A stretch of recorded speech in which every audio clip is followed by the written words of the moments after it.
Imagine a place where every book ever written, every scientific discovery, every poem, every secret of the ancient world sat waiting on endless shelves. Now imagine all of it burning to ash in a single catastrophic moment. What was lost in those flames? And could the knowledge inside have changed everything we know today? The year is 48 BC, and the greatest library the world has ever known is about to meet its end. The Library of Alexandria wasn't just a building filled with books. It was humanity's memory, a treasure vault of human achievement stretching back centuries. Scholars traveled from every corner of the known world just to glimpse what was inside. Kings bankrupted their kingdoms to contribute to its collection.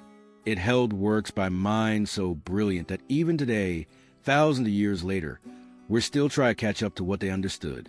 But here's the tragedy. We'll never know the full extent of what was lost because the fire that consumed it didn't just destroy paper and ink. It erased entire fields of knowledge that could have propelled civilization forward by centuries. Let's go back to the beginning. Around 300 BC, Alexander the Great had just conquered most of the known world. He was a warrior, yes, but also a student of Aristotle, a man who understood that knowledge was power. When Alexander died young, his generals divided his empire among themselves.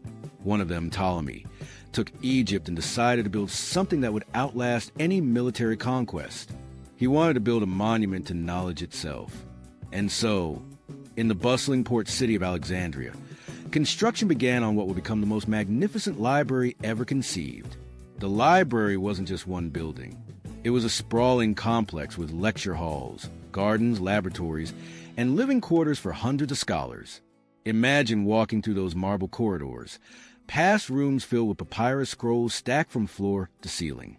Every scroll was carefully cataloged, organized by subject: mathematics, astronomy, medicine, philosophy, poetry, history, languages from across the world.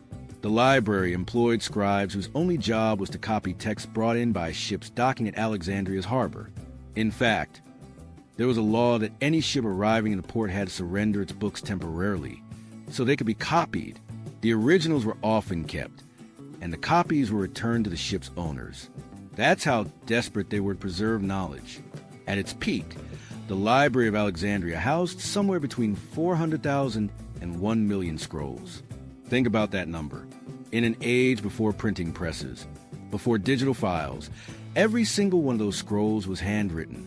The library contained works by Homer and Plato, yes, but also texts we've never heard of, written by scholars whose names have been completely forgotten. There were treatises on steam-powered machines that wouldn't be reinvented until the Industrial Revolution, mathematical formulas that disappeared for over 1,000 years, medical knowledge that could have saved countless lives, star charts showing celestial movements calculated with astonishing precision. All of it sat in that one place, waiting to shape the future. The scholars who worked there were the brightest minds of their time. Euclid developed his geometric principles within those walls. Eratosthenes calculated circumference of the earth with remarkable accuracy, using nothing but shadows and mathematics. Hipparchus created the first comprehensive star catalog. Heron of Alexandria invented the first steam engine, though it was treated as a novelty rather than the world-changing device it could have been. These weren't just bookish academics. They were revolutionaries pushing the boundaries of what humanity thought was possible. And the library gave them everything they needed: access to every idea that had come before, collaboration with fellow geniuses, and the resources to experiment and discover. But nothing gold can stay.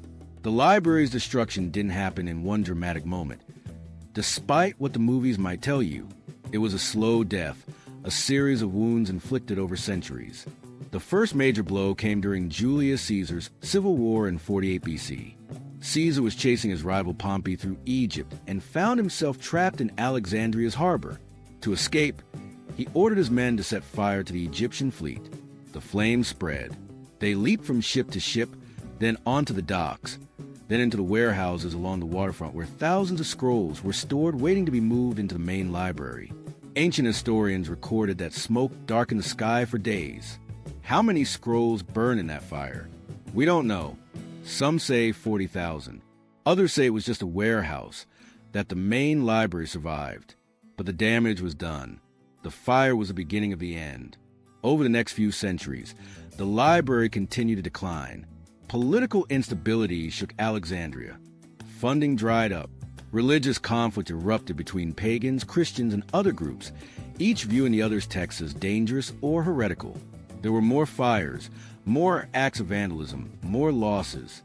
By the time the Arabs conquered Alexandria in the 7th century AD, the library was likely already a shadow of its former glory. Some stories say the conquering general burned what remained, using the scrolls as fuel for the city's bathhouses. Other historians dispute this, saying the library was already gone by then. The truth is, we'll never know exactly how it ended. What we do know is this.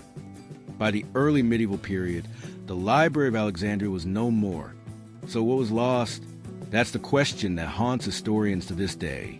We have fragments, mentions in other texts, references to works that no longer exist. We know there were entire plays by Sophocles and Euripides that vanished. Scientific texts describing technologies that sound like science fiction for the ancient world. Historical accounts from civilizations we barely understand. Mathematical proofs that had to be rediscovered hundreds of years later. Medical knowledge about herbs and treatments that might have prevented plagues. Books written in languages that went extinct, taking their cultures with them into oblivion. Some scholars believe that if the library had survived, the Renaissance might have happened 1,000 years earlier. Imagine where we'd be now if that knowledge had never been lost. But here's what strikes at the heart. The Library of Alexandria represented something bigger than just its scrolls. It represented the idea that knowledge belongs to everyone, that learning should cross borders, that the accumulation of human understanding is worth protecting at all costs. When that library burned, we didn't just lose books. We lost the institutional commitment to preserving what we know. The Middle Ages that followed have often been called the Dark Ages. And while that's an oversimplification, there's truth in it. For centuries, learning contracted. Books were locked away in monasteries. Scientific inquiry was viewed with suspicion. The spirit of open inquiry that the library represented seemed to die with it. And yet, there's something hopeful in this story too. Because even though the library is gone, the idea of it survives. Today we have digital archives, libraries in every city, the internet itself functioning as a kind of modern Library of Alexandria, accessible to anyone with connection. We're building new repositories of human knowledge, and we're doing it with the painful lessons of history in mind. We back up data across multiple servers. We digitize fragile texts. We translate works into dozens of languages. We're trying to make sure that this time, the fire won't win.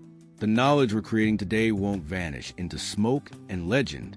The Library of Alexandria is gone, but its ghost haunts every library, every archive, every hard drive full of human knowledge. It reminds us that what we know is precious and fragile, that civilization is built on the shoulders of those who came before, and that forgetting is always just one disaster away. We owe it to the scholars who walked those ancient halls to protect what we've learned, to keep building on their foundation, and to make sure their dream of a world where knowledge is preserved and shared never truly dies. If this story moved you, if it made you think about what we've lost and what we still have to protect, then hit that subscribe button right now.